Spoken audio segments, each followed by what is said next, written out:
I'd like to say welcome to all of you and thank you for being with us, of course, at the 2023 Global Humanitarian Overview.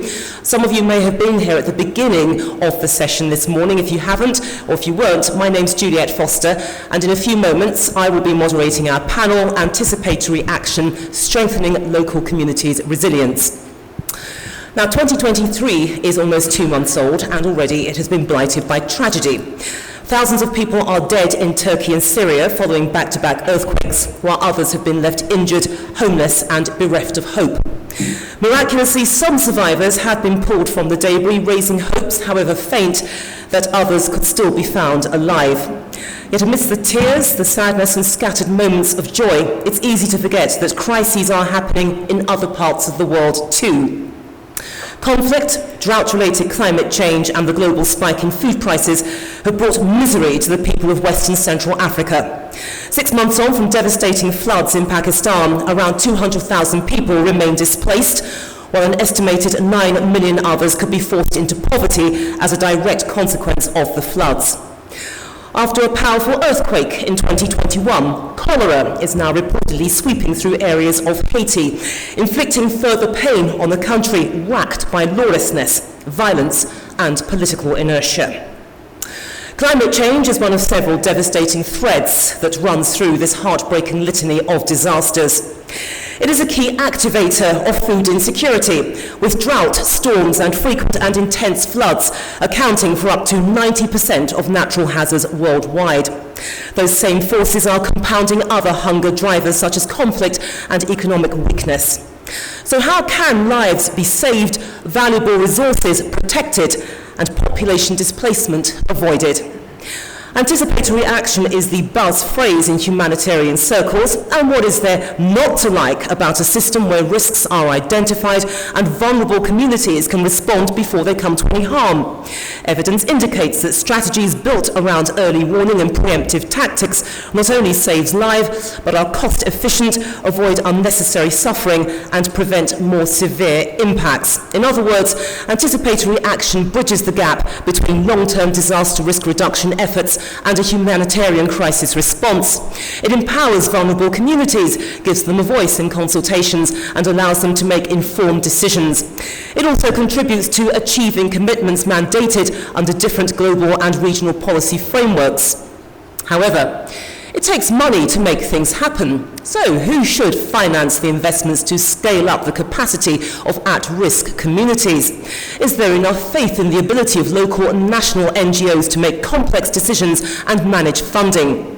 Anticipatory action may be good for preempting climate-related events, but what about disasters caused by war? What can be done there? Well, those are some of the issues we'll be discussing in a few moments with the panel, but first, let's meet them. I know that some of you know them already, but for those of you who don't, can you please welcome Nick Bishop? Nick, it's good to see you. Come on, welcome him. He's travelled a long way to be here. Let me tell you a little bit about Nick. Nick is head of the Disaster Risk Reduction Unit at the International Organization for Migration. His role is focused on interagency coordination, mission-level support, inclusive of program design and development, and policy engagement. Does that capture your the totality of what you do? Because it was a very, very long job description on your website. Okay, fantastic. Let's move on to our next panelist, Margarita Astranaga. Now, Margarita, applause please. We like to be democratic. If one person is applauded, so too shall the rest be. Now, Margarita is Director of the Environment, Climate, Gender and Social Inclusion Division at the International Fund for Agricultural Development.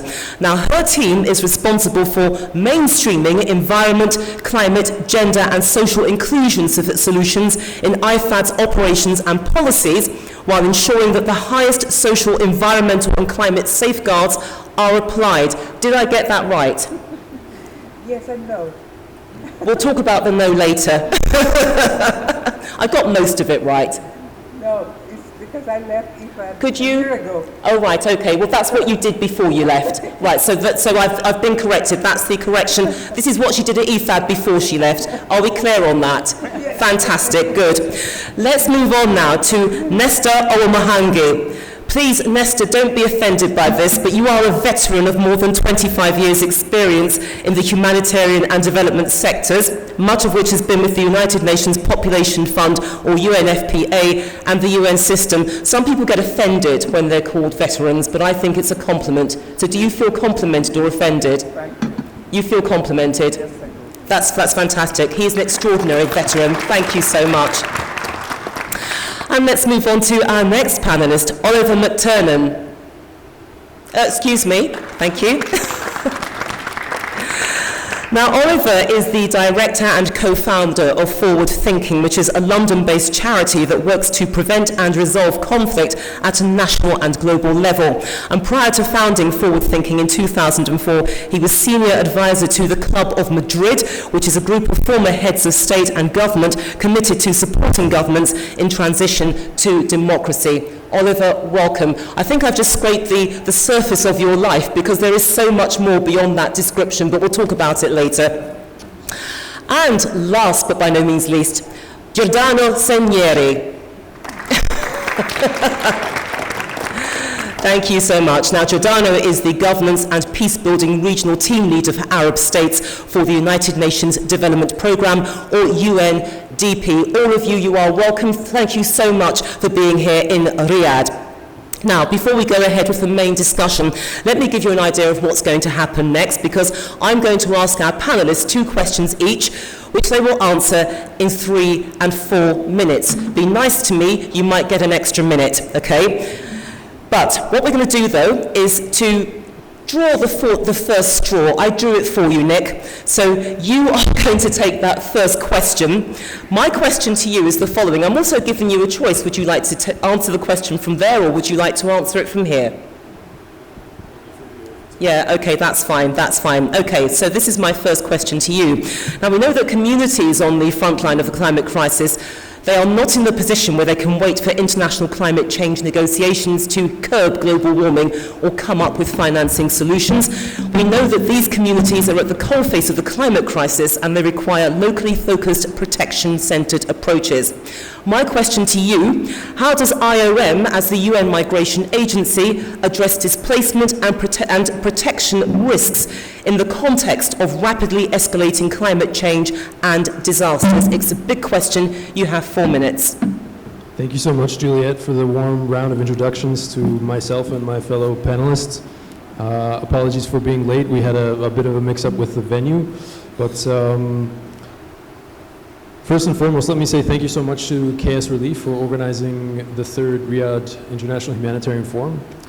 In terms of your question, let me first start by saying that in terms of disaster displacement, IOM is very much focused on averting, minimizing, and addressing disaster displacement. So for us, what that means is, in terms of averting, we're talking about preparedness, basically. So preparing states, governments, communities to be prepared in advance of hazards which can turn into disasters. As a case in point, the Turkish earthquake, which you referenced in your outset. I think a lot of the consequences of the earthquake, despite the magnitude, are largely down to things like building code, use of substandard materials, a failure to adhere to the legislation that the Turkish government put in place following on from the 1999 earthquake in Izmit. So what is IOM doing in that space? Basically, we are a party to a number of anticipatory action frameworks funded under the Central Emergency Response Fund. You referred to climate finance and how these types of anticipatory approaches can be funded. There is finance-based forecasting approaches that the International Federation of the Red Cross is using. There's also a lot of efforts. You referred to Early Warnings for All, which is a new initiative launched at COP27 last year in November, which IOM is also a party to. So we're really working at the community level in more than 66 countries where we implement climate change adaptation and disaster risk reduction programming.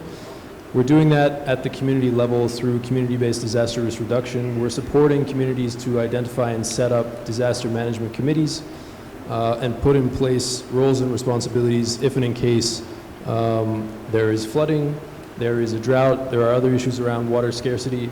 There's a variety of different hazards that affect local communities, and we are very much looking at ways in which we can anticipate the types of causal pathways that would lead from a risk to an exposure to vulnerability that's created at the community level, and anticipate what may occur, doing things like pre-positioning emergency supplies, responding to hazards when they take place. IOM is also involved in the drafting of preemptive evacuation guidelines, as well as permanent relocation guidelines for those countries that are affected by slow onset events, whether that's sea level rise or other types of events that affect small island developing states in particular. But so there's a lot to unpack on the anticipatory action front, and to your points, I couldn't agree more that it's a very exciting area of work, and it's something that's a major priority for not only the UN system, but the broader humanitarian community in general. It will continue to be an area of focus, and let me just close the opening question response by saying that IOM is also a major contributor of baseline mobility data. So over the last year, we've mapped out more than 30 million displacements. That information is being used to inform not only humanitarian response plans around the world, but also development planning. And anticipatory action can be also used not only as a humanitarian tool, but also to identify development gaps. So Right. that you talk about this continuum of disaster risk management, and so preparedness action can also be a response to a disaster event. Thank you. Okay, thank you so much for that. Question 2 now. IOM is known for its crisis response work, which you referenced in some of the world's most complex humanitarian crises. Certainly, with the due diligence I carried out on you, I know that you've been heavily involved in the return of Afghans, for example, who want to go back home. But how does IOM engage with communities, and why do you think it's so important to ensure that local and indigenous knowledge, skills and resources are used to actually build resilience? In other words, how does it enable IOM and its partners to address disaster displacement and climate-induced mobility using that knowledge, those skills, for such a wider purpose? You have 3 minutes. Thank you so much. I didn't realize we were going back to back, but I think many of the speakers today throughout the various panels that have taken place so far have referred to localization and the importance of delivering solutions to communities. A lot of the discussion around early warnings for all is very much about ensuring last mile delivery. So while IOM and other actors are actively engaged at the national level of countries in terms of working with national disaster management authorities, national hydrometeorological organizations, a lot of those warnings that exist at national level or at regional level do not really filter down to communities. So what kind of work can we do to make sure that communities themselves are oriented towards the type of hazards that they may face in terms of tropical storms that are sudden onset events and other things that it's much more difficult for them themselves to anticipate using the available skills that they have. So again, using approaches through community-based disaster risk reduction, which I would define as one of IOM's bread and butter programs, which we implement in a variety of different contexts around the world, be it Bangladesh, Papua New Guinea, the Solomon Islands, various countries across the Pacific, across the Sahel, across Africa, in different fragile contexts. It's really about building on top of, and as many of the senior speakers that addressed the audience earlier today said, it's about empowering communities to be agents of their own leadership, of their own future. It's about giving them dignity to make informed decisions. And the whole approach using community-based disaster risk management is very much to put the people at the center of what the action is. So they define their own solutions through technical support from agencies such as our own. But ultimately, the driver of the solution is the community themselves. So they get to select their future, if you like. And it's our obligation to make sure that they are empowered to do so. Okay, Nick, thank you so much for that. Let's move on to our second panelist, Margarita Astrolaga of the International Fund for Agricultural Development. My question to you is the following. You'll have 4 minutes to answer it. Since every community has its own set of challenges, how does increased resilience work on the ground from your experience, and does it empower women? 4 minutes. Sorry, can I move there? If you wish, that's fine. No, that's fine. I'm sorry, these big chairs here don't allow us to see all of you, so I'd rather speak from here. So, first of all, good afternoon. I'm really pleased to be here, and thank you, Kees, really for inviting me to participate at this meeting. So, as I said before, I don't work for IFAD anymore. After many, many years of the UN, I finally decided to move to the other side, which is extremely helpful. So many decades of working for the UN and now working for the NGO world, it really works very well. So after this introduction, I was really surprised to read one of the reviews of what has happened in the humanitarian arena during the last few years, and how much investment is going into resilience. Because one of the statements that I read says that, in fact, many institutions don't understand what resilience means, and they don't know how to implement resilience. And when you see the billions of dollars that are going into the humanitarian arena that we heard this morning, even if a lot is still missing, very little of that amount is going into resilience. So just to make clear, what I understand as resilience is the ability of the individual, the community, the country to withstand the event, the shock, the hazard, and quickly recover from those stresses. So for me it's simple, and I think it's easy to understand, but somehow it's not clear. The other point that I think Nick mentioned, which is also very important, is that, and we were discussing earlier today, the fact that disasters are caused because we are not prepared for what is going to happen. And that's why resilience is so important, to increase the resilience before we get to that point of the stress or the shock, to prepare better the community. So it's clear that we're talking here about anticipatory measures and how important resilience is as part of these anticipatory measures that need to be taken. So what do we need to do? And this morning, some people brought it up. We have to increase the capacity of the communities to absorb what is going to happen. But it's really scary to see that a lot of the communities are not even informed of the risks they are running by being located in place A or place C.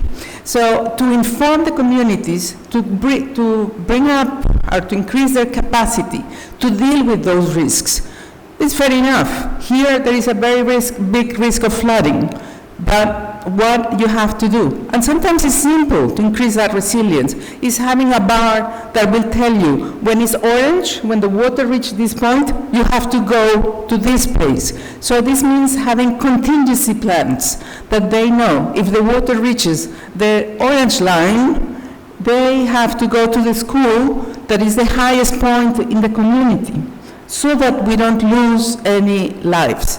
So there are many areas that can be invested on to really better prepare and plan for the options. And one of the other aspects that was discussed this morning, so capacity of the community, then the diversity of income, unemployment, so that when the event happens, they have other alternatives. Because if they only depend on crop A or crop B, and the crop A and crop B are gone, then what is left? So it's very important to diversify those income sources in advance, and also their dependency on natural resources. So we need to train the community and help them know exactly what they have to do, where they have to go, who is the leader, and who is responsible for what and with which resources. What we have seen is that it's extremely important in this decision-making process to include all the members of the community. Women are 50% of the population. In certain places, a little bit more, because of the migration to other places. So it's very important that we have that ability to include women and children and older people. Now we don't take care of older people. And imagine people with disabilities with an event like what just happened in Turkey. People that are deaf or blind. What are they supposed to do when these hazards or events happen? So there are some key elements to achieve this resilience. So again, just to remind all of us, is the individual capacity to manage and adapt, social inclusion, and good governance and participation of all involved. So it's critical also, I think, what Nick said, to keep in mind that context is very important, to localize, because we don't have the silver bullet. What works in certain rural areas will not work in urban areas.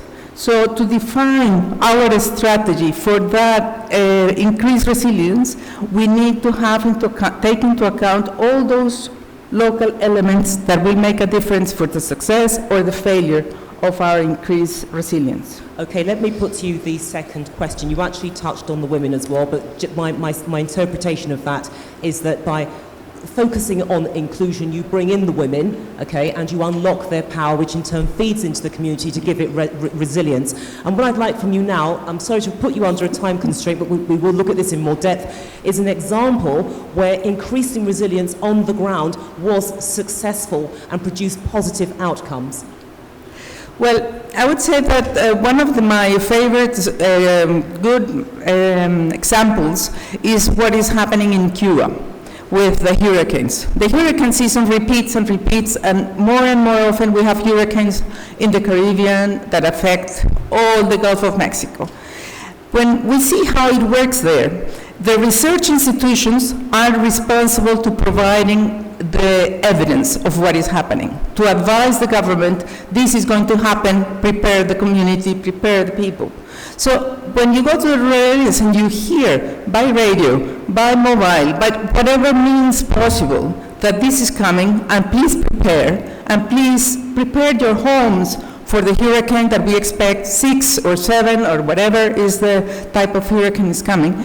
People know, are well informed, are well prepared, and a lot of women are leaders in their communities. So they are in charge of taking care of the children, moving them to the safe places.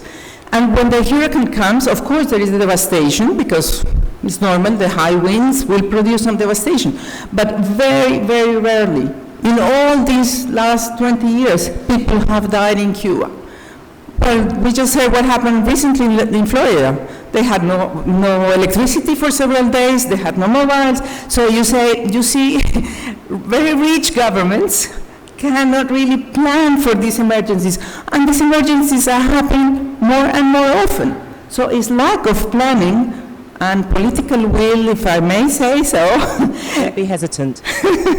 No, well, before I was more hesitant, but now that I am NGO, I can say that. So governments really are the main entities responsible for this, because they can take the measures, they can invest, and also this has to sort of go down to local governments. It's not just national governments. The local governments are the best position to work with the communities on the ground to really make things work, improve education, health, and all this inclusion that we need, working with women and with children and with more vulnerable communities in the area, because they know them, they know each other. So this is extremely important. Okay, thank you so much, and also thank you for connecting it to the women. But Margarita, thank you. And what I'm going to do now is to move to our next panelist, and Nesta, that is you. Before I give you the question, would you like to answer it from there, or would you like to take over? It's entirely up to you. When I say take over, not as in take over everything, but you like taking over. Well, that's good. I'm so glad I've appealed to your power instinct. Are you ready? I am. Okay, Nesta, thank you so much for that. Now, my question to you, and I'm going to give you 4 minutes, is how can humanitarians and development actors build community resilience in anticipation of unpredictable humanitarian emergencies? I think you know what I'm referring to. So you have 4 minutes, Nesta. Thank you, Juliet, and thanks, Case Relief, for this opportunity. Indeed, the anticipatory action framework for the natural disasters is the same as you would imagine should be for man-made disasters like wars, except, of course, the period of anticipation is much more limited during war. And also, the fact that while you are building resilience of communities that are likely to be affected during natural disasters, for wars, you actually need to build resilience only when those who are affected have arrived. And the question is, how long should you take to build that resilience? What both the man-made disaster actors and natural-made disaster actors are at fault usually is when we don't do proper analysis that would actually result into resilience, and when our targeting is extremely poor. We've already heard about targeting women and children. We actually have evidence that women and children are 14 times more likely to die during natural disasters than their male counterparts. We clearly know that the aged and the disabled will not make it in a tsunami. So whom are we targeting for resilience? And which communities should be targeted first? For assessments, we assume that communities are going to be vulnerable once there is a crisis, but we have actually not gone into the gender analysis, the profiling of the communities. Who exactly are we talking about, and who needs that resilience? Is it the entire community? Are we saying community resilience or individual resilience? So how do we do the assessment that will become relevant when there is need? I talked about the length of period, but there are times during the war crisis when you actually have time. In Iraq, we had almost 1 year in 2016 when the city of Mosul was being liberated. So we can't say we didn't anticipate. How could we have done assessments on communities that were affected? They are all mechanisms of finding details of those communities that are likely to be affected. We expected 950, we got 1 million. So we were spot on. Did we analyze what they might require? While we put together everything to improve the systems, the community systems, the systems of government, we actually fell short in building resilience of individuals because we thought they were coming for a short period of time and government would take over. So we built resilience at what you assume is a community level, but the individual resilience was never touched on. And that's what we've learned for Yemen, where I have been.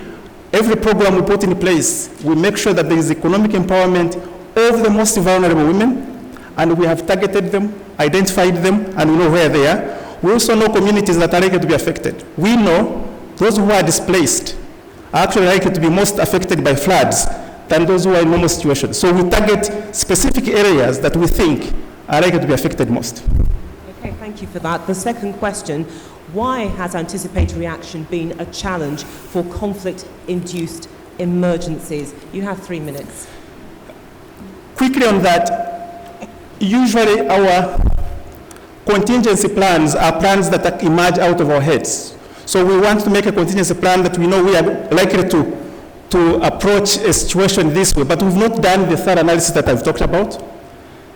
And sometimes we take long in developing contingency plans, but the actual actions that should be implemented before the crisis are not implemented. So by the time there is a crisis, we remember that we should have actually started training health workers, had warehouses, and of course, there are a number of donors many donors are not that excited funding actions before they are interested in numbers saved as opposed to actions. But most of it, even when the crisis has struck, we've actually not thought about the resilience elements that should be implemented. We want to deliver services and move on. Or when we are thinking of resilience, it's a bit too late. We have to go back to the donor and ask for resilience-related funding when it's actually too late.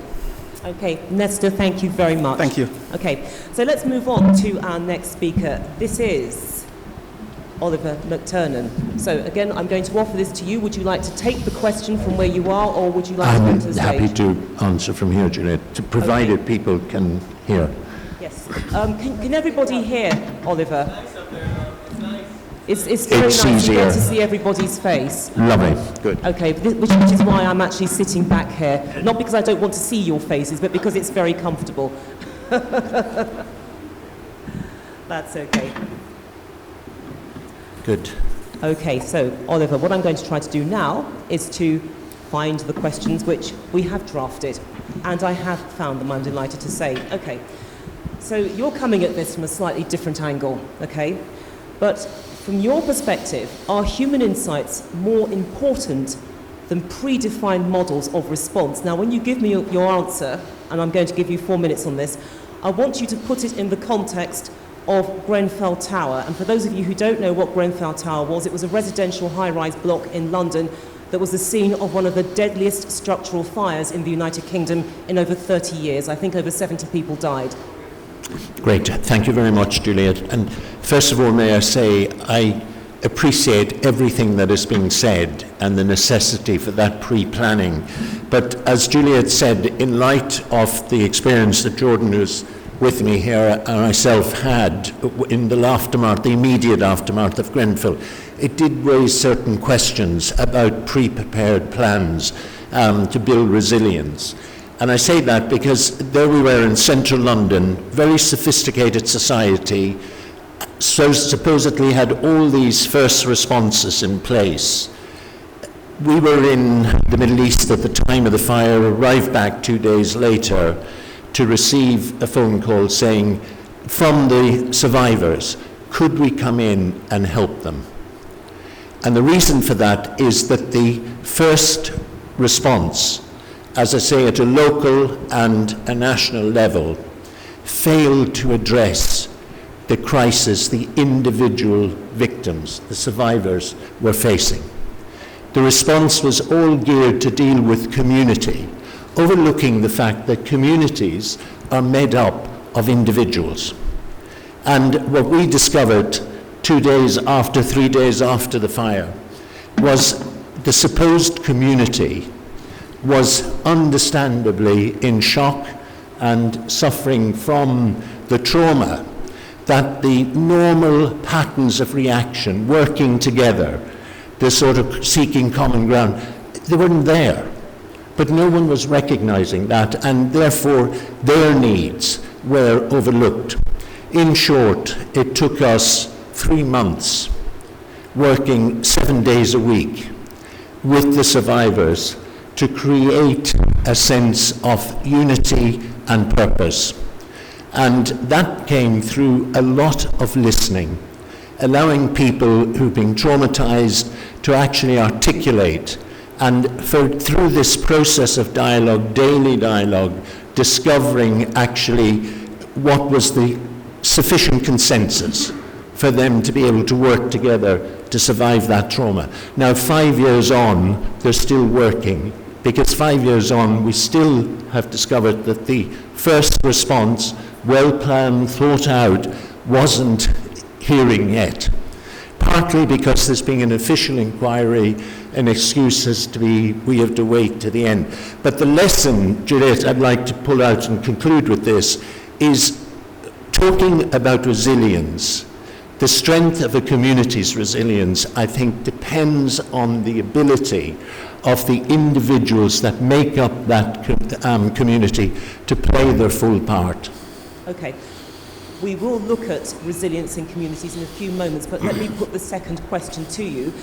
What I need to hear from you is what anticipatory actions can we take, and what unused or perhaps underused resources are there, for example, in faith communities? Yeah, thank you, Julie, for that. Do you have 10 minutes? The context of that, about 8-9 years ago, I was invited to participate in a conference in Geneva at the UN headquarters, where we were looking at the role of NGOs in first response in humanitarian crisis. But the overlooked factor, and one that people found it very, very difficult to really get their heads around, and I think it's part of Western education, centuries of the way we think about humanitarian aid. They couldn't fully understand that an unused resource were the faith communities. Globally, you have a network of communities that are there with resources, with ability.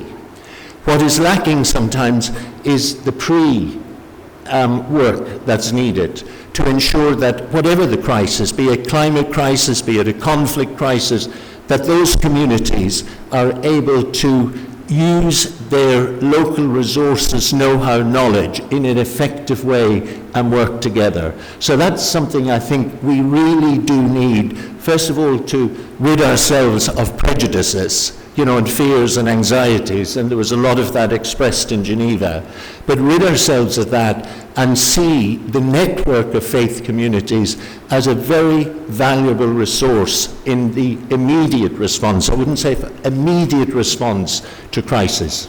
Okay, thank you very much for that, Oliver McTurnham. And now let's move on to our final panellist. This is Giordano Cinieri of the UN Development Programme. Again, the choice to you. Would you like to answer my question from where you are, or would you like to go to the stage? Follow the floor. You're going to follow the floor. He didn't follow the floor, he followed me. Okay. Are you ready? Ready. Excellent.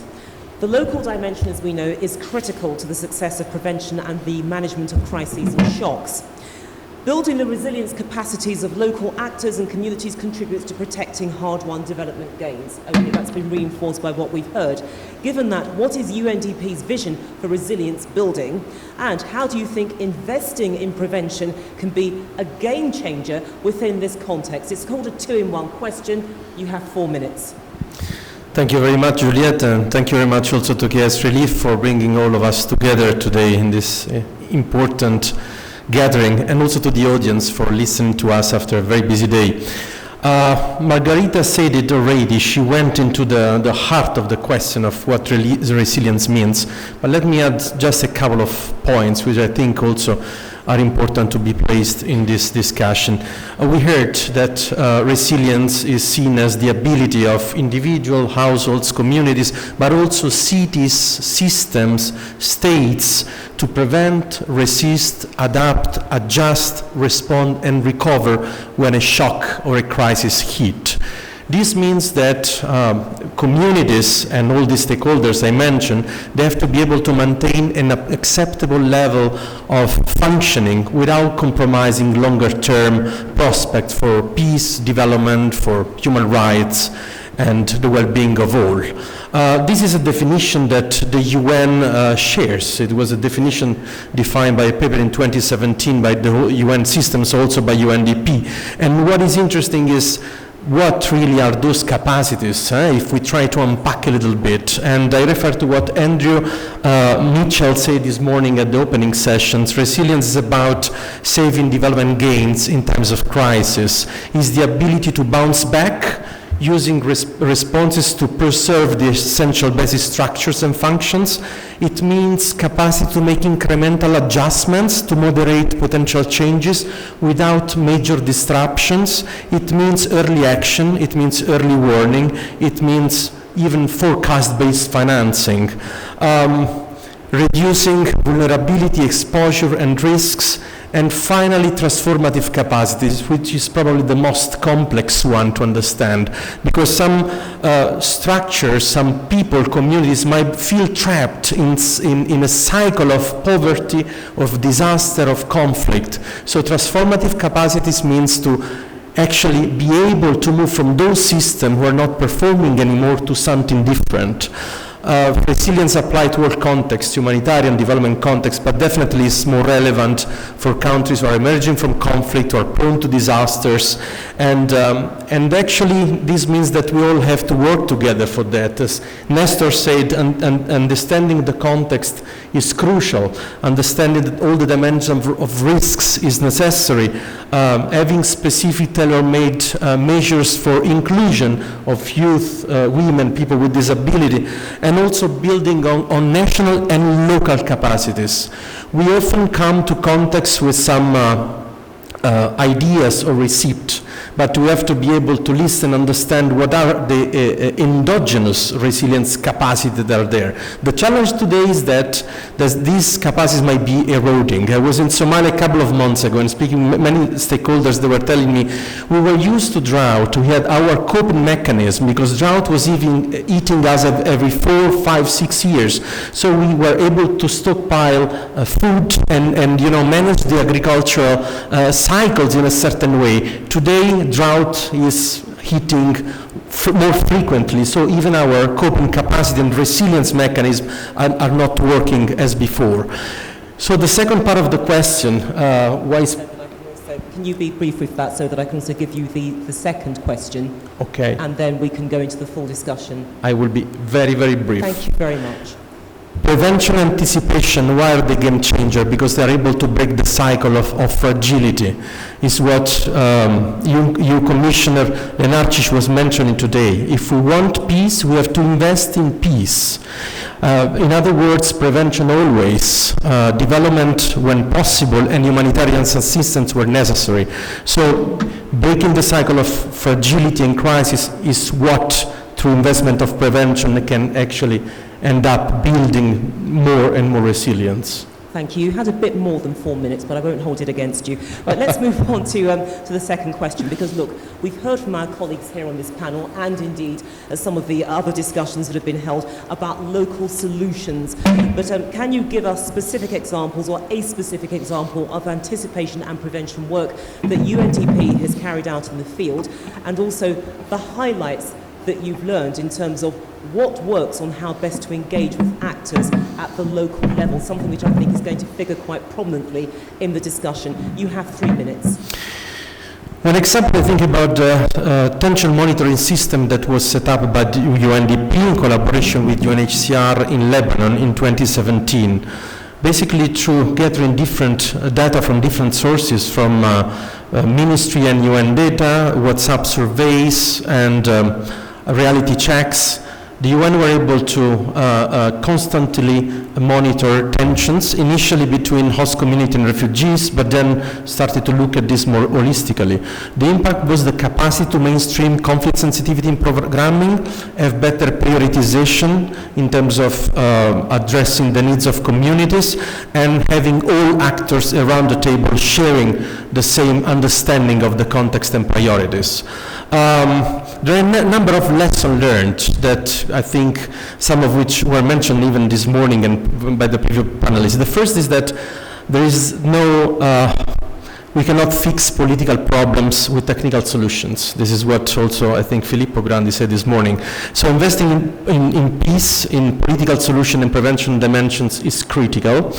Also, if we take into account that prevention make up 4% of global assistance according to OECD latest data. The second is that to build resilience we need to invest on national and local capacities, not only formal governance systems, but also a constellation of formal, informal organization, norms, practices and values. The third is that we abide, when you operate in conflict context, to the principle, humanitarian principle of independence, neutrality, humanity, and impartiality, but also we have to make sure that we try to build inclusive capacities and systems without replacing them, and also with a view at the long-term development. Last element I would like to mention is that we have to try to not work with always the usual suspects, because we might do harm and create more divides, and also make sure that we integrate as much as possible dialogue and social cohesion in humanitarian and development work. I love that phrase, the usual suspects. Giordano, thank you so much, and please show your appreciation to our panel. Some really good answers, very comprehensive answers in the time available to those questions. Okay, so what we do now is we go to a wider Q&A. My question to all of you is, are you ready? If not, take a deep breath, because I'm not stopping. Yeah, we're ready. Great, I'm on fire.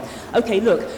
Giordano, you gave us earlier the 2017 UN definition of resilience, but what I want to know from all of you is, what does it mean to you personally? Because in some ways, and I'm looking at this as an outsider, it seems indefinable, because you have been across the field, you've seen all sorts of communities at work, and at what point do you know when a community is resilient? It shouldn't take a crisis to test its strength. Can I start first with you, Oliver, and then just bat it around amongst the panel? Please just feel free to join in. Good. Can I sit for this? Good. It's very difficult to judge whether a community is resilient enough to cope with an unexplained or unexpected crisis. I think one of the things I would look for is good communication. Is there enough will together, working together for the common good of the community? If there's excessive individualism, I think all of these should be warning signs if I were in a particular area and trying to help people prepare for the unexpected. Okay, can I get a response to that from anybody? Please do feel free to join in, otherwise I choose. You don't want to be selected, do you, Nesta? I know. You do, okay. You're one of the few who does, actually. I work for UNFPA, and our work is basically focusing on women and girls. And if you watch, I've approached resilience from the point of view of absorbing shocks afterwards, whereas the rest of the panel are looking at building resilience before the shock. But the difference for us, when we support a woman in a shelter who has been running away from all kinds of societal problems, and she's gone through rehabilitation for 6 months, and out of the shelter, she's gotten some skill and has received some grant, only $500, and in 3 months' time, she's standing on her own, back in the community, rehabilitated. Now, that's not a community resilience. That's one individual. If we can have 20 of those individuals in one community, that for me would be a sign of resilience. Okay, good response. Margarita. Yes, I wanted to mention a case we had working with the indigenous communities in Panama, because several UN agencies got together to increase the resilience of these communities that are extremely vulnerable, that don't speak Spanish, that don't know how to read and write, that have no roads to communicate with the rest of the country. And what we learned there is that by really training and increasing their capacity, working with them permanently for 3 years, we managed to increase the resilience. How we know that we increased the resilience? Because of course the next storm came and it was amazing how it worked. They knew who their leaders were, who was supposed to take the children from the school, who was supposed to do what and when and where. So I think unfortunately the majority of the times we only have the proof when the event happens. But it requires investment, it requires time. You have to build those communities, and I think Nick referred a little bit to that in the way they work with the communities. It takes time and patience, but it has to be continuous. You cannot just do something, inject something, and then go away, because that doesn't work. Nick, would you like to add to that? Yeah, maybe just to add something as well. So from the Afghan perspective, and I was working there for the last 5 years until the summer of 2021, but from our perspective as IOM, I think one aspect to consider is displacement, in the sense that if you can prevent displacement, you can sustain the resilience of a community by enabling them to maintain their social networks. They can rely on one another. And I think in many societies that are affected by recurrent shocks, whether it's food insecurity, whether it's changing climate patterns, rainfall patterns that affect agrarian societies in particular, enabling them to stay tied to their land, which has innate value to them, helps them to sustain their sense of community, their relationships, rely on the land that they know. And there are many forms of early warning and anticipatory actions that communities themselves in a specific geographic area are very familiar with, whether it's the level of snowfall or snow melt that then triggers an action from them. So trying to build programming, as many of the panelists have mentioned, to allow people to stay where they are or stay as close to their normal residence as possible is often one way to ensure that there is some level of resilience. The more that people displace due to shocks, the less socioeconomic resilience they have, the poorer they are, the longer they remain in protracted displacement. So trying to empower people to stay at home is often one form of a solution. An important point as well, the movement of people, because it has assumed a massive political issue, shall I say, persona, particularly in Europe, and it's something which I hope to touch on as well in the course of our discussion. But I mean, Giordano, I guess the key thing really is that it's the speed at which a community can turn itself around after a disaster. From your experience, how quickly does that happen? Because I guess if it happens quickly, it's a testimony to the groundwork and the theories that you guys have put into practice.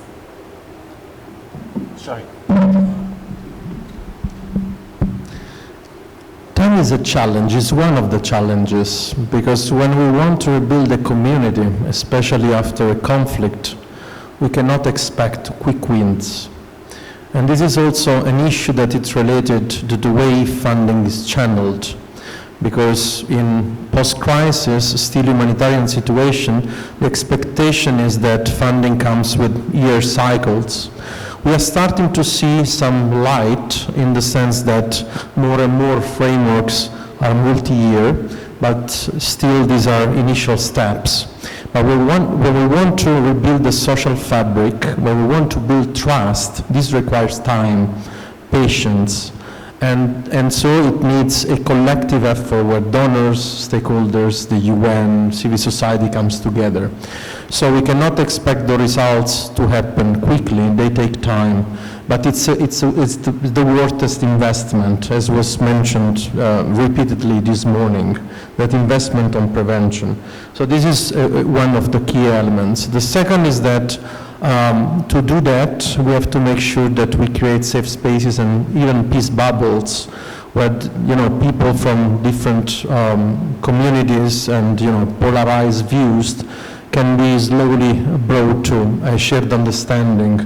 And I think it's up to us, of course, to respond to indicators that are in projects and programs, because this is our accountabilities versus taxpayers, but it's also necessary to measure the impact and the success of intervention by listening to the perception of stakeholders. And this is something that is not systematically done. So I believe the impact of an intervention and whether resilience is built, where development gains are achieved, whatever any result is achieved needs to be tested and needs to come from the beneficiaries, by those who are serving. And this is something that I think there are steps in that directions, but still is not fully achieved. Let's turn things around slightly. Perhaps, Nesta, you can take on this question. And again, I would invite the panel to respond too. But why is community resilience essential, especially for a sustainable humanitarian impact, notably in the face of prolonged conflicts? I gave an example of Iraq where we placed a lot of emphasis on ensuring that the population moving out of Mosul were able to be received and receive the necessary services. And that was our emphasis, and I think we did a very good job. But most of us, the humanitarians then in Iraq, took into consideration the fact that actually up to today as we speak, 1 million people are still displaced in Iraq. We didn't put that into consideration, and therefore the services we put in place, of course, were never sustained. And if we had only moved away beyond building systems, supporting the community networks in a way that they were not only providing services, but were also actually building their own capacity to continue, we could have seen a much better place in Iraq today, as opposed to the service delivery component and systems development that we put in place. Did you see that as your failure? I look back and what we've done, for example, in Yemen, every program that UNFP is putting in place, it has component of income generation, it has a component of cash and voucher system, it has a component of integration with the partners that we have, UN systems, and it has a component of linkage with the weak systems that we have. That we didn't do, and I could say yes. Okay.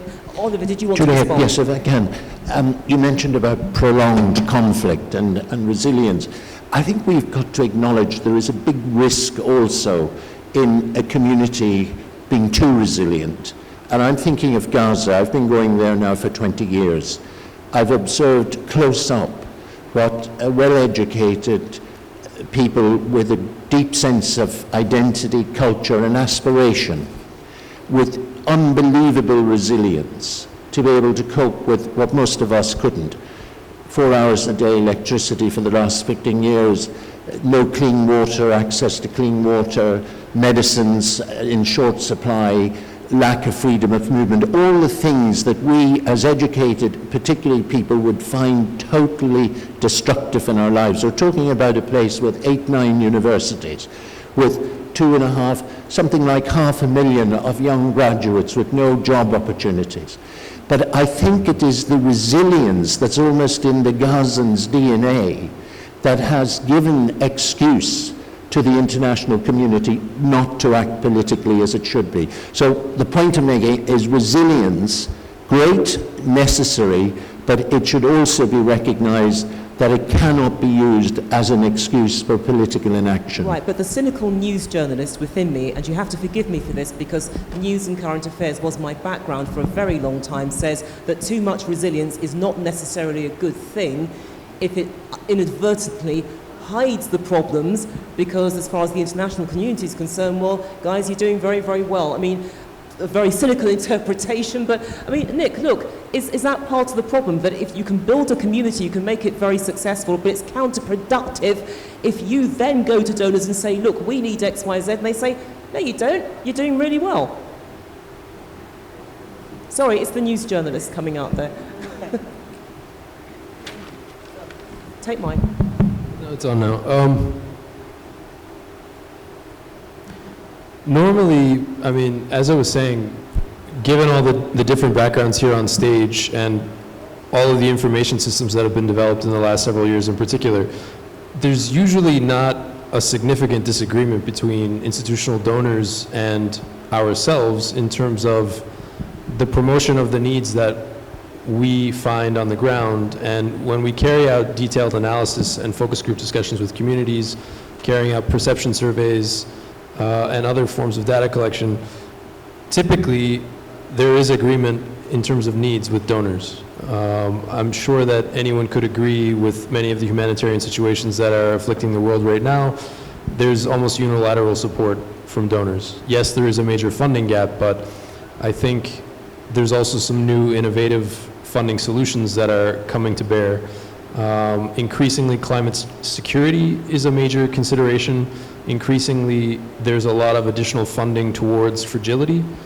So to some of our UNDP colleagues' points, there is a challenge between humanitarian financing, which is often very short term, and multi-year finance, which is something that goes beyond an annual budget cycle. And it's difficult to make that shift. It's difficult to get away from a 12-month funding allocation. But what I would say is that as countries, particularly those affected by climate change, are declaring climate as a national security issue, there are alternative ways to view topical issues, which are maybe changing people's perceptions, because your perception coming from the UK versus my perception coming from a Pacific island is innately different. Sure. And so the type of financing that's made available in certain contexts is different. And I think it's incumbent upon all of us here to be able to understand that and shift our programming as a consequence of those types of dynamics. So it's basically getting people to say, well, it depends on who you're talking to, but if you've got somebody who's hard-nosed cynic, it's like, well, hang on a minute, don't go down that road, let's look at the flip side of things effectively. That's what you're saying. Yes, and I would also just say as well that there are a number of bilateral donors that are doing their utmost to educate themselves, and there is a shift in terms of knowledge management and data collection on behalf of donors themselves, who are now doing new forms of internal analysis, aggregating a lot of the data that many of our organizations collect in terms of informing their thinking in a much more nuanced way that was not necessarily there in the past, in terms of making decisions on funding, given this funding gap and the competition over scarcer resources, all of the competition that's coming out of all of the COVID spending over the last 3 years, all of the spending related to inflationary pressures caused by the Ukraine conflict, a lot of... Okay, then. Yes, your mic has died, so it came out at the right time, but Margarita. Juliet, I just wanted to say that what Oliver said just now really goes back to the definition I was talking about in the beginning. Because what is happening in Palestine, getting used to the status quo, is really not resilience. It's getting used to something. But they have failed because, okay, they have adapted to the reality. They have accepted that that's a reality maybe. But they haven't recovered from that shock. They are just there, like in the limbo, waiting for something to happen to solve the problem.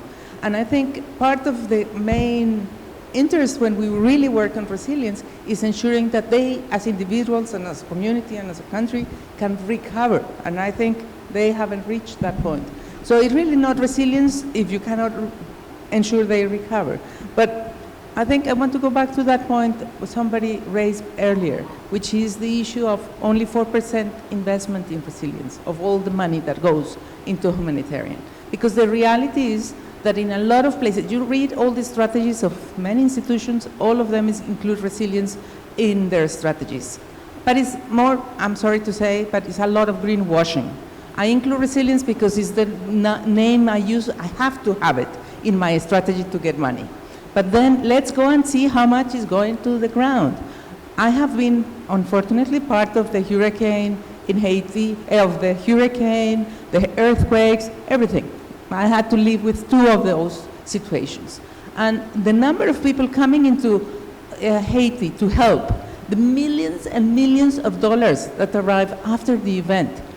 And I was asking people in the queue to get into the country, what are you doing here? I'm not sure. I'm part of this NGO and we have so much, thousands of dollars to invest in Haiti, but we are not sure yet what we are going to do with that money.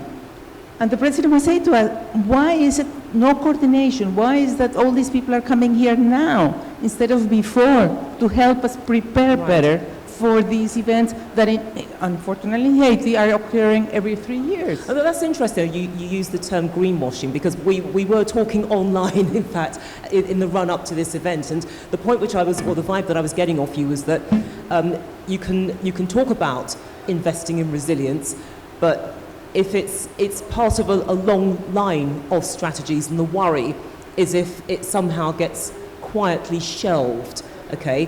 Or the other point which you've made is if you can say, well, actually, we really need to have some resilience here, so it's a way of actually catching the money, and you might do a little bit of work on it, but the money goes elsewhere. That tells me that if it's going elsewhere, it's not honouring the concept of AA, in other words, that we include people in conversations, that we're not looking at communities as stakeholders.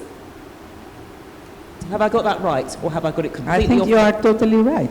Because when we see what they say has been successful in resilience in the humanitarian arena, they talk about, for example, the amount of money that is given to farmers very quickly after the event, or very quickly, that's an exaggeration, but okay, quick enough. But that stops. So that helps them live and survive. Then they get mobiles to get weather data. And then they get 2 or 3 things, and that is resilience. But it's 4%. But you got a lot more money to work on resilience, but where does the rest of the money goes? That is a very good question for everybody. Okay, it's one which I can't answer, but I want to, Oliver, I know that you want to respond to that. Also, I'd like to get your view as well, Giordano, but you put your finger up first. Just a quick comment on Margarita's. You said they haven't recovered. Well, how can you recover when the international community has normalized the abnormal occupation? There's nothing you can recover, but to have resilience, another nation, I think, would explode. And you would be faced with a much deeper crisis. So I just wanted to make that point. Thanks, Julie. No, that's a fair point. I'd also like to get your reaction, Giordano, to the concept of AA as what? Being greenwashed, effectively. That for some, there's no real sincerity in pursuing it. Get the money, put it elsewhere, but AA goes on the back burner for a little while. I think overall we are getting there, but at the same time I agree with Margarita. I agree with Margarita because I think when we talk about resilience, there is a clear framework in the UN that tells you this is resilience work. So if we abide to the book, then we are applying resilience. Otherwise we are doing humanitarian development work, we are working across the nexus, and working on resilience means, preparedness, pre-planning, forecasting, means a number of things that should come along the service area in which you are investing. So I fully agree with you. I think at the same time on anticipatory action, there are a number of incremental investments that have been done by UN agencies, partners, because we realize this is an area where, we don't have the luxury to wait and unplan in a world where, crisis and fragility are so widespread and spiraling negatively. So in UNDP, for example, we have more and more work on forecasting. We have set up 41 crisis risk dashboard in 41 countries, which are put at the service of the UN system. These are geospatial maps that looks at different set of indicators, from poverty, economic indicators, to violation of human rights, to violent conflicts, to natural hazard, and helps the UN and partners to plan and prioritize and make sure that we are able to focus where we should be. And foresight is being used also incrementally, also in the economic sphere. So what would be the economic diversification of tomorrow? Jordan, for example, has undertaken this exercise. So I think there are some good examples, some goodwill in making this work, but still we have to do more. And we heard this morning that on anticipatory action is 1 to 2% that is invested, and we should aim at least 5. Someone said this morning, I can't recall. So at least that, there is a recognition of the importance of it, but still investments are not there yet, if I may. I have a feeling you're probably referring to the German ambassadress, because we were talking about numbers and how much Germany had put in terms of reaching targets as well, but that it could be that, or it could be something else. But let me throw this question out to all of you. Yes, we're talking about resilience. It's an essential part of the AA strategy, but should resilience be a process or an end goal? You're smiling at me, Nick. That shows enthusiasm that you want to tackle that question. Do you want to swap microphones? Oh, that's working. That's fantastic. Yeah, I think building on Giordano's point, there is an underinvestment, but there is an existing recognition of need, and not only need, but value. So to pick up on one of the FAO colleagues' insights earlier, return on investment from early warning, anticipatory action, early action, forecast-based financing, there's a lot of different terms. But it ranges from $7 to $34 up to $100 in terms of an initial investment that can then be saved by the community. They can use those funds to do something else, to build their resilience. So I think, yes, it is a process. Yes, it is also an end goal.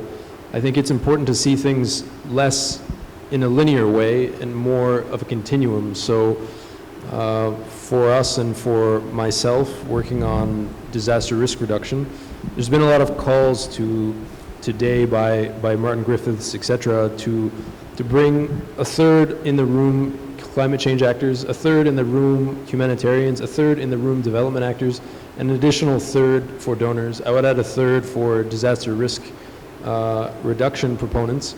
But I think all of these considerations need to be mainstreamed. There's a lot of overlap. There's a lot of goodwill. There's a lot of expertise. And unfortunately, we often work in a very siloed way. When I talk about fragility as a humanitarian, what I'm talking about might slightly vary. And to some other colleagues' points, there might be different funding sources at work there.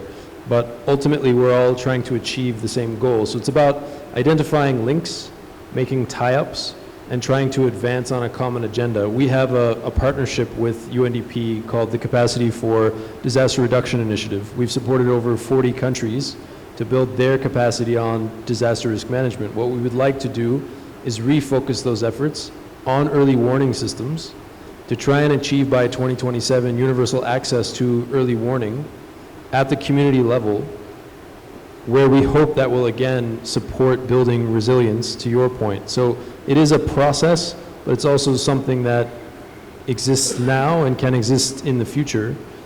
But it's in some ways the tangibility of what you're talking about is less concrete. So I think there's a lot to unpack there, but it's a very interesting question. I like asking interesting questions. That's why I'm going to repeat it to you, Margarita. Is resilience a process, or should it be an end goal? Because from what I've unpacked from Nick's answer is that perhaps it's counterproductive to see it as a separate thing. It is this ongoing continuum. What's your take? Juliet, if I just quickly, can I take issue with the phrase end goal?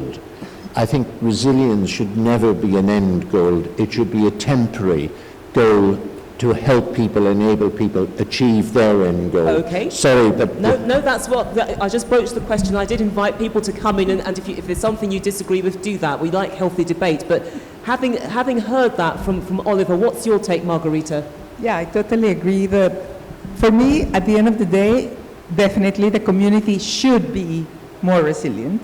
And I think in that case, I agree with Nick, that is the end goal, that community is more resilient. But it's a process to get there, because there are too many aspects that have to be in place to get to that point. So you have to start from somewhere, saying, okay, my first 4 priorities, early warning, for example. Early warning systems are hyper expensive. Okay, you put them in place, and you need to train the communities on how to use them, unless you go to the simple early warning, like I was describing before for Panama, which was simple to manage all these instruments that we provided them with. So, but there are many other things for increasing resilience. We talk about Turkey, and we talk about the building codes that Nick mentioned. So it's a process that includes legal changes, political changes, education, capacity building, and all this takes time. So it has to be a process to get one day that we, maybe next generation, that we would have all the countries in the world totally resilient to any shocks and events and even conflict. Okay, Nesta. I'm thinking of the English language. Would I want to be in a resilient community, or a prosperous community, or an affluent community, or developed community? Certainly, I would go with the latter group. Basically showing resilience shouldn't just be your ability to absorb shocks and wait for another shock that you can absorb, but rather move on and get to another level. Okay, Oliver. Or would you like to add to what you said before, or should we just pass it on to Giordano? Fair enough.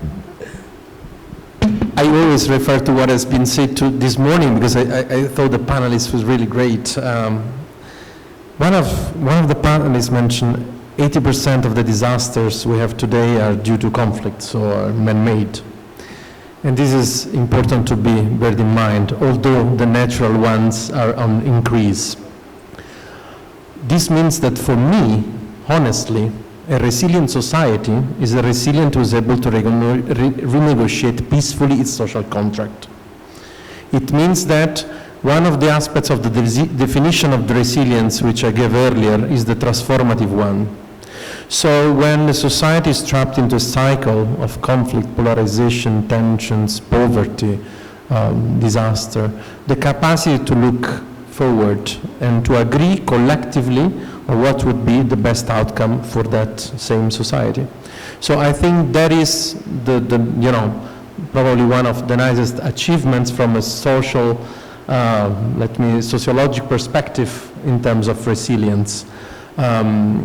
So I think that level of trust, that level of social cohesion, that level of capacity to, see at collective outcomes is definitely something that is unfortunately missing so many parts of the world, but is, for me, of essence for, a stronger and resilient society.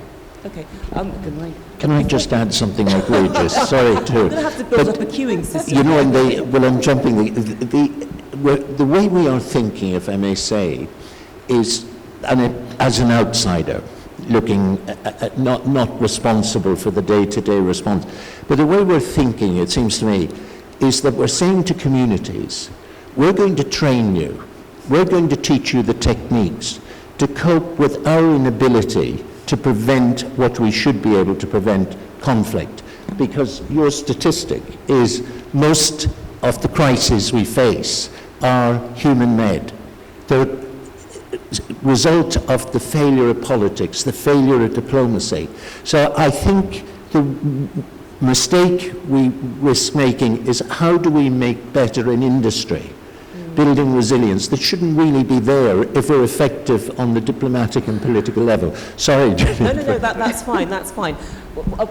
Before we go to you, Margarita, Nick, there was something which you wanted to add, and then you can hand it back to Margarita. No, I think just as a point of order, and I know that Manuel will appreciate this, but I would like everyone to sort of wake up to the idea that there's no such thing as a natural disaster. And this goes for all the panelists that spoke today. So for all of you who are unaware, hashtag no natural disasters is a public advocacy campaign. It's something that the Red Cross, Red Crescent movement has picked up.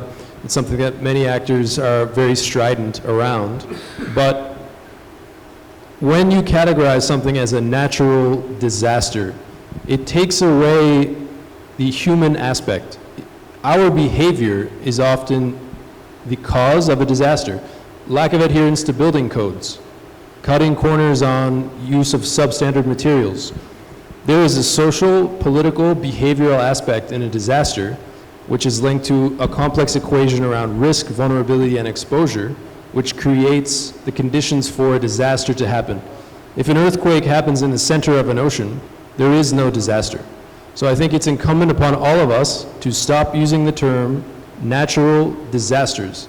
There are natural hazards, but there are no such thing as natural disasters. So if anything that you take away from today, I would appreciate it personally if you could just start referring to disasters as disasters and consider the human element behind what takes a hazard and makes it into a disaster. Okay, there seems to be a consensus. I've got one already, but it seems to be a bit of a consensus between what you're saying and also what you pointed up, Oliver. Margarita, please. Yes, I just wanted to remind everyone that I said in the beginning, resilience has to be done taking into account the context. And the context is very different in rural areas, in urban areas, at the country level. I come from a country where we have had conflict for 50 years. And maybe, as Oliver is saying, we got used to the conflict. But the reality is that why do we have conflict? Because there is terrible inequality, because there is no health for everybody, because there is no good education, because the basic needs are not covered.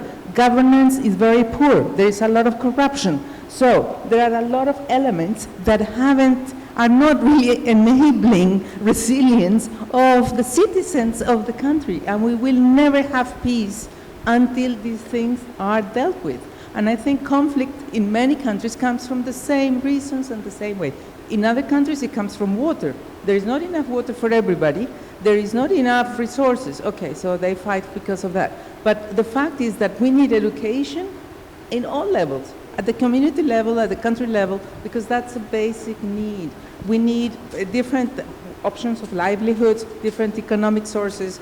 Everybody should be able to access a decent job and a decent education and decent health. So there are certain elements that are also part of the resilience building at that level, which is more an urban, and in some parts, the nexus urban-rural, that only the urban areas have the access to those things, and then the rural people have no access, which happens in many countries in Latin America. That is a two-tier system, effectively. Exactly. I'm conscious of the fact that we've got about 10 minutes or so left, so let's see how much more we can squeeze in, because earlier, I think it was you, Giordano, you made a reference to usual suspects, in other words, the actors on the ground, also the importance of trust. And what I'm trying to get at here is, how do you identify the people that you should be working with and the ones who, quite frankly, you should avoid because they're actually counterproductive to the ambition of building that resilience? And again, I want to throw this out to everybody, but Giordano, if I could have your take first.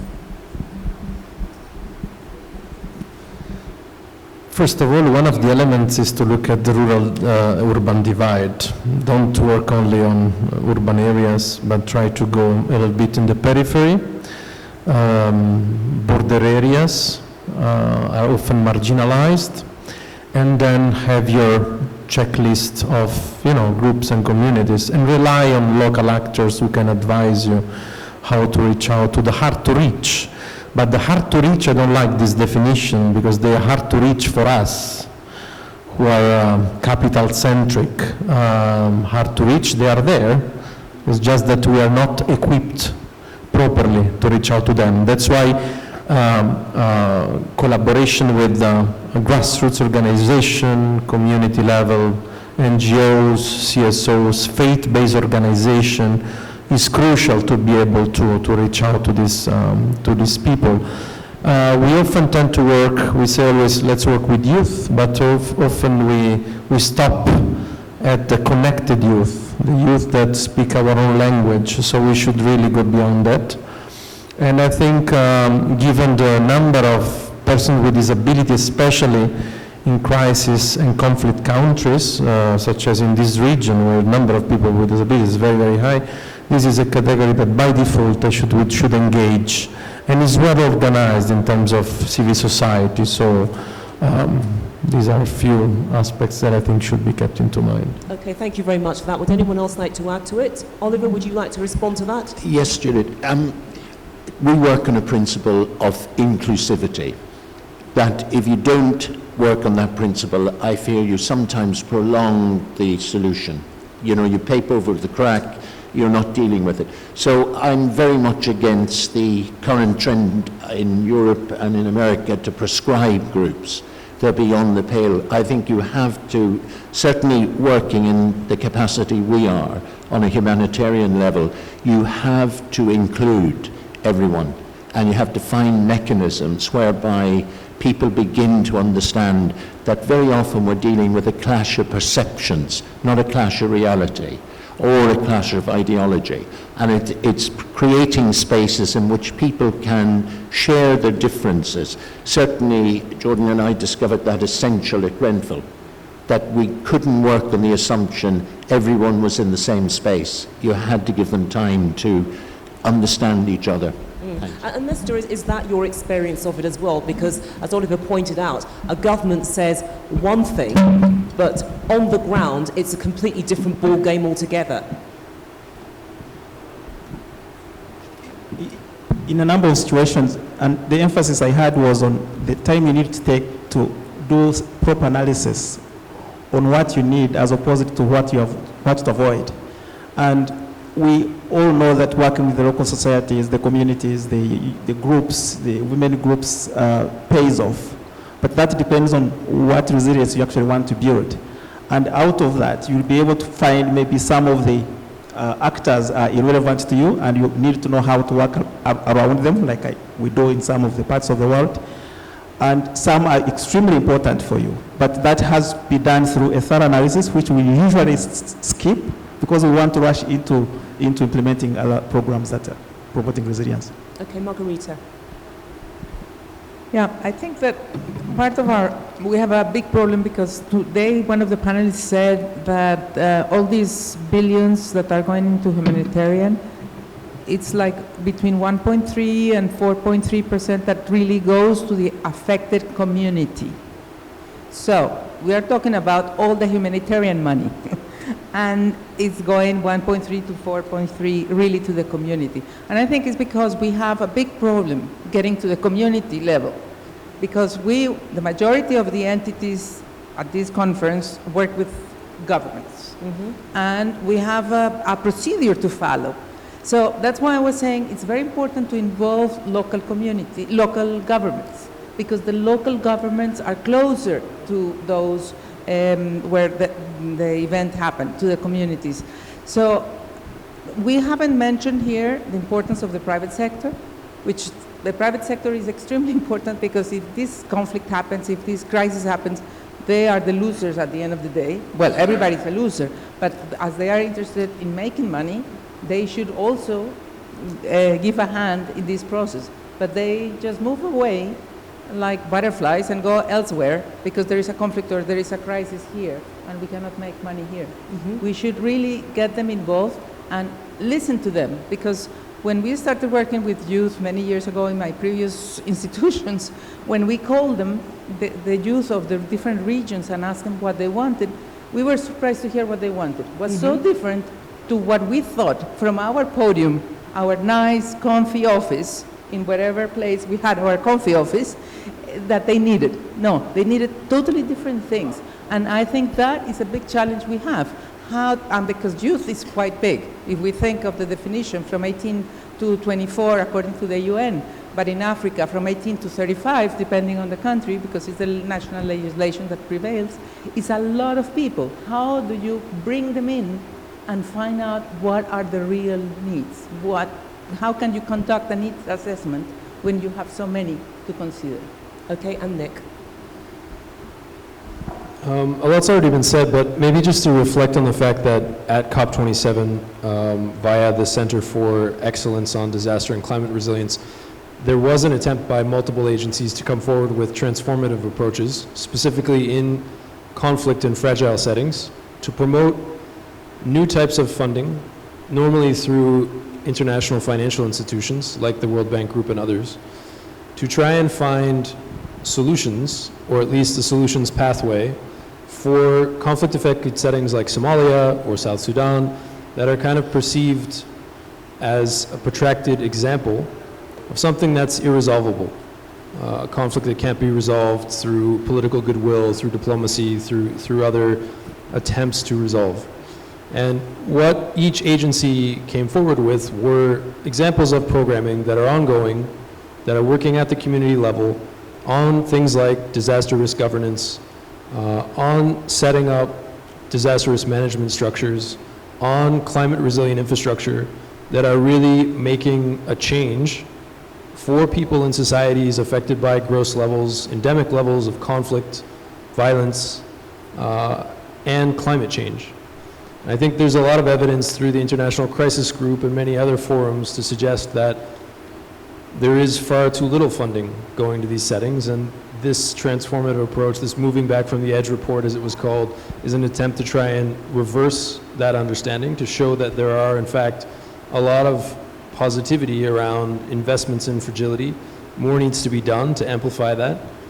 But yeah, I mean, I think that, and perhaps something that else that has not really been touched on today at all in any of the panels that I've seen, is climate vulnerable countries, the discussion around loss and damages, the consideration of non-economic losses, which include things like displacement, human mobility, cultural heritage, health, those things that are really difficult to measure in terms of a cost. Sure. So often there's a lot of bias towards economic losses. How many houses were destroyed? How many productive assets were lost? There's a lot of intangibles in terms of the value of someone's labor, which are very difficult to map out. Increasingly, there'll be more focus through the transitional council that's been formed after COP27 last year to try and put more light on these considerations. There'll be new funding mechanisms coming forward to look at supporting climate vulnerable states.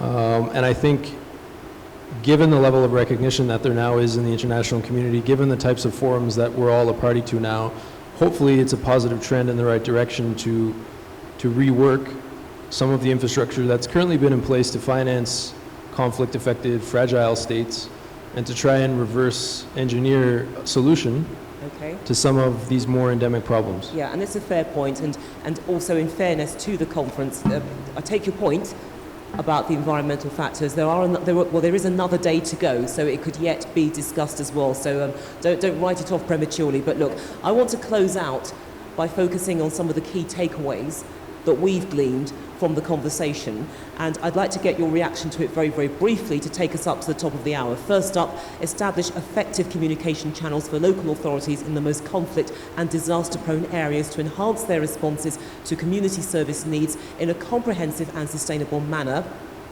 2, emphasising the importance of proactive action to face crises and disasters and protect people before disaster strikes them, noting that it does not replace normal disaster responses, but is an essential element that did not exist before. And finally, to strengthen the community's gains from proactive action so that cycles of repeated crisis effects are broken and provide better outcomes for these communities to restore people's ability to protect themselves in the face of trauma.